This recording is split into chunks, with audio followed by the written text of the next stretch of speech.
বন্ধুগণ, আজ এলাম আমাদের ভুটান পর্বের ষষ্ঠ এপিসোড নিয়ে এবং এটাই আমাদের শেষ এপিসোড। আজকে মনটা খুবই খারাপ, কারণ একটা ভ্রমণ প্রোগ্রাম করতে বেশ কিছুদিন লাগে, সেটা যখন শেষ হয়ে যায়, মানে আজকে আমাদের ভুটানের শেষ দিন। কাল সকালেই আমরা ভুটান শহর ছাড়ব। আজ আমরা একটা বেশ ভালো জায়গা দেখতে যাচ্ছি শেষ দিনে, চেলেলা পাস, যেটা ৩,৯৮৮ মিটার অথবা ১৩,০৮৩ ফিট উচ্চতায়। এই আমরা পারো শহরের পাশ দিয়ে, পারো ইন্টারন্যাশনাল এয়ারপোর্টের পাশ দিয়ে আমরা ক্রস করছি। এখানে একটু দাঁড়ালাম, যদি কোনো ফ্লাইট ওঠানামা করে, কিন্তু কিছুই দেখতে পেলাম না।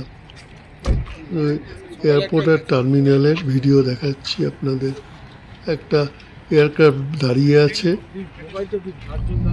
এবার আমরা উঁচুর দিকে উঠছি। ৩,৯৮৮ মিটার আমাদের যেতে হবে। রাস্তার দুপাশেই জঙ্গল, এমনি কোনো জীবজন্তু দেখা যায় না।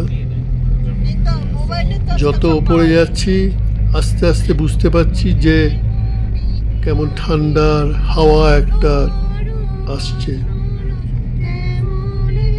আমাদের হোটেলে বলে দিল যে আপনারা যেই সময় যাচ্ছেন সকালের দিকে নাকি ১ ডিগ্রি ছিল, আপনারা যখন পৌঁছবেন তখন ৪ অথবা ৫ ডিগ্রি মতন পাবেন, কিন্তু শীতের পুরো পোশাক নিয়ে যান। উপরে হাওয়া থাকলে প্রচণ্ড ঠান্ডা লাগবে, তাই আমরাও সেরকম প্রস্তুতি নিয়ে চলেছি।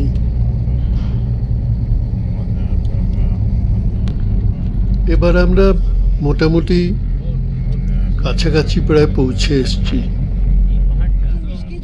এই রাস্তার ধারে ইয়াক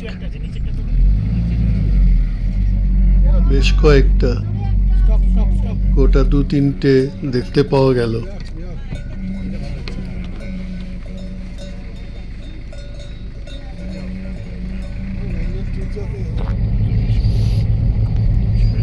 আমরা প্রায়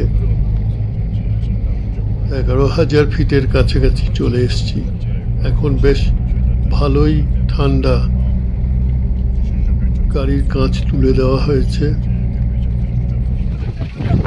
এই আমরা পৌঁছে গেছি, ওয়েলকাম করছে। এবার দেখুন, একটু মেঘ পড়ে রয়েছে, একটু হিমালয়ান রেঞ্জটা একটু দেখা যাচ্ছে। উপর থেকে সুন্দর আমাদের কয়েকজন গাড়ি, সব প্রচুর টুরিস্ট এসছে, গাড়ি সব রয়েছে। শীতের কি অবস্থা! এই হিমালয়ান রেঞ্জটা একটু দেখা যাচ্ছে এখান থেকে।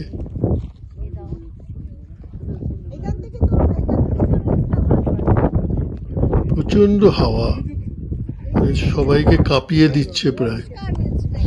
সকলের পোশাক আশাক দেখতে পেলেই বুঝতে পারবেন কীরকম তীব্র হাওয়া আর ঠান্ডার প্রকোপ।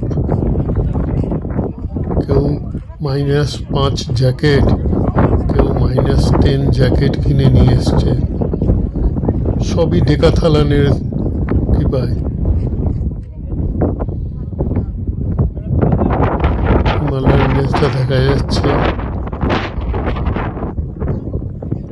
এবার দেখুন সকলের অবস্থা।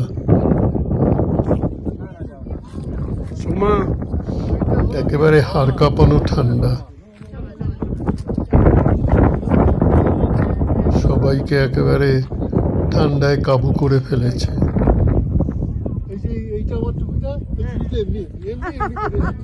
তবে জায়গাটা সত্যিই খুব সুন্দর। আমাদের ভ্রমণের শেষ দিন ভুটানের একটা খুব সুন্দর জায়গা দেখলাম। আগেও কিছু পাস দেখেছি, যেমন খারদুংলা পাস, চেলা পাস, শৃঙ্খলা পাস। হয়ে গেল চেলেলা পাস দেখা। এবার আমরা ফিরে যাচ্ছি আমাদের হোটেলের দিকে। আমাদের ভুটানের দর্শনীয় সব জায়গা দেখা হলো। নমস্কার, আবার পরে আসবো।